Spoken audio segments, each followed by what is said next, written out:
একসময় চট্টগ্রাম জজ কোর্টে পাখা টানতেন তিনি। আজ তার নামেই বিমানবন্দর ও কর্ণফুলীর সেতু। কে ছিলেন এই রহস্যময় দরবেশ? চলুন জেনে নেই তার অবিশ্বাস্য ইতিহাস।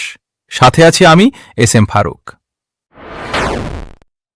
চট্টগ্রামের ইতিহাসে অন্যতম বিখ্যাত আউলিয়া হলেন হজরত শাহ আমানতুল্লাহ খান রহমাতুল্লাহি আলাইহি। ধারণা করা হয় অষ্টাদশ শতাব্দীর শেষ দিকে তিনি চট্টগ্রামে আগমন করেন। জনশ্রুতি রয়েছে তিনি বিহার শরীফ থেকে চট্টগ্রামে এসেছিলেন। শাহ আমানত রহমাতুল্লাহি আলাইহি ইরাকি আরব বংশোদ্ভূত এক মুসলিম পরিবারে জন্মগ্রহণ করেন।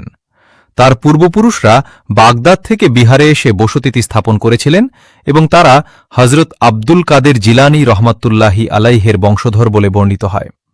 তার পিতার নাম ছিল নিয়ামত। আমানত শাহ পরবর্তীতে বাংলায় আসেন।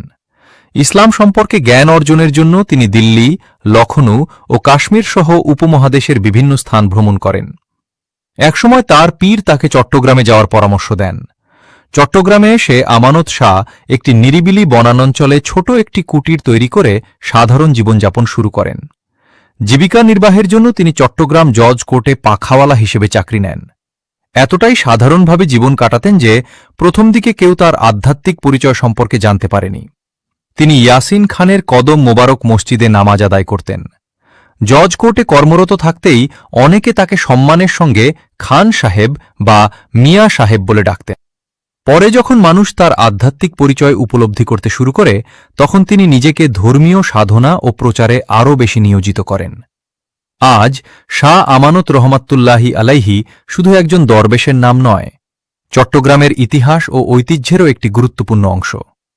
তার নামেই চট্টগ্রামের আন্তর্জাতিক বিমানবন্দর শাহ আমানত আন্তর্জাতিক বিমানবন্দর। কর্ণফুলী নদীর ওপর নির্মিত শাহ আমানত সেতুও তার নাম বহন করছে।